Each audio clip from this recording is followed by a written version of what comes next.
ত্রয়োদশ জাতীয় সংসদ নির্বাচনের আগে বা ভোটের দিনে গণভোটের প্রস্তাব করেছে ঐকমত্য কমিশন।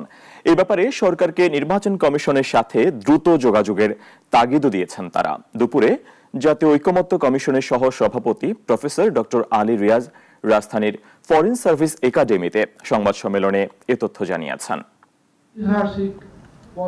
জুলাই জাতীয় সনদ বাস্তবায়নের উপায় সম্পর্কিত সুপারিশ অন্তর্বর্তী সরকারের প্রধান উপদেষ্টা অধ্যাপক ডক্টর মোহাম্মদ ইউনূসের কাছে হস্তান্তর করেছে জাতীয় ঐকমত্য কমিশন। কমিশনের সহ সভাপতি অধ্যাপক আলী রিয়াজ মঙ্গলবার দুপুরে ডক্টর মোহাম্মদ ইউনূসের হাতে এই সুপারিশ তুলে দেন।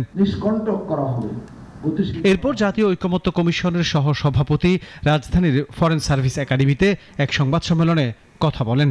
আমরা সরকারকে অনুরোধ করেছি, পরামর্শ দিয়েছি যে সরকার যেন অবিলম্বে একটি আদেশ জারি করে। সরকারের এই আদেশে অধীনে সরকার একটি গণভোটের আয়োজন করবেন। গণভোটের ব্যাপারে কোনো সুনির্দিষ্ট দিন নির্ধারণ করেনি কমিশন।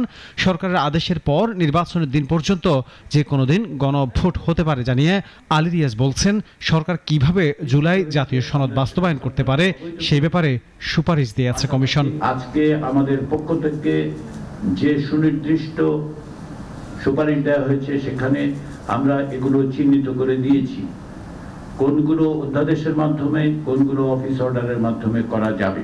৬টি সংস্কার কমিশনের ১৬৬টি সুপারিশ রাজনৈতিক দলগুলোর কাছে পাঠানো হয়।